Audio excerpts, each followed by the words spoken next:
Hi అండి. ఒక middle class అబ్బాయి జీవితంలో అందరికంటే భయం ఏంటో తెలుసా?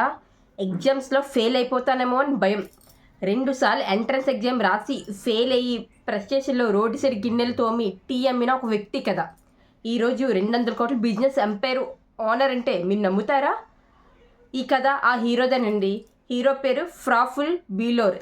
ఈ కథ వింటే నా వల్ల ఏం కాదు అనుకునే ప్రతి మిడిల్ క్లాస్ మనిషి గుండెకి సపోర్ట్లా నిలిచాడు ఈ బీలోర్. వెల్కమ్ టు మిడిల్ క్లాస్ కబుర్లు. కథలోకి వెళ్తే ఫ్రాఫుల్ కల ఒకటే, ఐఐఎంలో ఎంబీఏ చేయాలని. మీరు నేను కెరియర్ని ఎలా ప్లాన్ చేసుకున్నామో అతను కూడా అలాగే డ్రీమ్ కట్టుకున్నాడు. క్యాట్ ఎగ్జామ్ రాశాడు, రిజల్ట్స్ ఫెయిల్. మళ్ళీ కూర్చున్నాడు, 1 ఇయర్ కష్టపడ్డాడు, రిజల్ట్స్ మళ్ళీ చూస్తే ఫెయిల్. ఇప్పుడు నిజంగా ఇమాజిన్ చేసుకోండి మన ఇంట్లో పరిస్థితి ఎలా ఉంటుందో. ఇంకా చాలు నేను చదివించలేం అని చెప్పి చిన్న జాబ్ ఏదో చూసుకొని మన పేరెంట్స్ అంటూ ఉంటారు కదా, అదే మాట అదే సిచ్యువేషన్ తను కూడా ఫేస్ చేశాడు. ఫ్రాఫుల్ జీవితంలో కూడా అదే సిచ్యువేషన్ ఫేస్ చేసుకున్నాడు. మన డ్రీమ్స్ చచ్చిపోతున్నప్పుడు వచ్చే ఆ పెయిన్, ఆ నొప్పి ఎంత భయంకరంగా ఉంటుందో ఊహించుకోండి. కానీ ఫ్రాఫుల్ ఈగోని పక్కన పెట్టి ఇక్కడ ఒక బోల్డ్ డిసిషన్ తీసుకున్నాడు. ఫ్రాఫుల్ అహ్మదాబాద్ వెళ్ళి మెక్డొనాల్డ్స్లో క్లీనింగ్ జాబ్ చేశాడు. గిన్నెలు తోమాడు, ఫ్లోర్ తుడిచాడు. మనలో చాలామంది లోకులు ఏమనుకుంటారో వాళ్ళేమనుకుంటారో అని చెప్పి చాలా చోట్ల ఆగిపోతాం. కానీ ఫ్రాఫుల్ మాత్రం ఇగ్గోని పక్కన పెట్టి అక్కడ ఆయనకి వచ్చిన ఒక ఆలోచన ఏంటో తెలుసా?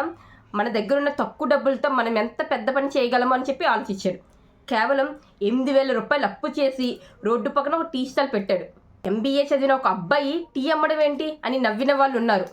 ఆయన టీ అమ్మడమే కాదు, ఇంగ్లీష్లో మోటివేషనల్ కబుర్లు కూడా చెప్పాడు. స్లోగా షాప్ ముందు క్యూస్ పెరిగాయి, కస్టమర్స్ కన్వర్జేషన్స్ పెరిగాయి, క్యూరియాసిటీ ఎక్కువైంది. ఎంబీఏ చాయ్ వాలా అనే బ్రాండ్ అయిపోయింది. ఎక్కడ రిజెక్షన్ వచ్చిందో అదే ఎంబీఏ ఆయన బ్రాండ్ నేమ్గా మారిపోయింది. ఈరోజు ఇండియా అంతా 100+ అవుట్లెట్స్, కోట్ల రూపాయల టర్నోవర్. ఎక్కడైతే ఐఎంఎం సీట్ రాలేదని బాధపడ్డాడో అదే ఐఎంఎంలో గెస్ట్ లెక్చర్ ఇచ్చే స్థాయికి ఎదిగాడు. ఇదే కదా మన మిడిల్ క్లాస్ మాస్ కంబ్యాక్. ఇదే కదా మన నిజమైన ఇన్స్పిరేషన్. ఓవరాల్గా ఈ స్టోరీ మనకి ఏం చెప్తుందంటే, మన మిడిల్ క్లాస్ మైండ్ సెట్కి ఫెయిల్యూర్ అంటే చాలా భయం. కానీ ట్రూత్ ఏంటో తెలుసా? ఫెయిల్ అవ్వడం అనేది వీక్నెస్ అయితే కాదు. ఫెయిల్ అయ్యాక కూడా నిలబడి ఉండడం అనేది మన స్ట్రెంగ్త్. జనరల్గా డిగ్రీ లేకపోవచ్చు, రిజల్ట్ రాలేకపోవచ్చు, స్టార్ట్ చేసిన చిన్నది అయ్యి ఉండొచ్చు, కానీ ఆగిపోవడం మాత్రం ఆప్షన్ అయితే కాదు. ఈ ఊళ్ళో ముందుకు వచ్చిన ప్రతి వాళ్ళు పర్ఫెక్ట్ స్టార్ట్తో రాలేదు, కరెక్ట్ మైండ్ సెట్తో వచ్చారు.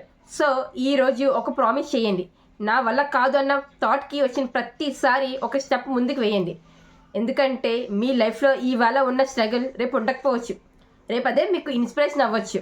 సో ఈ స్టోరీ సక్సెస్ గురించి అయితే కాదు, మీ గురించి మాత్రమే.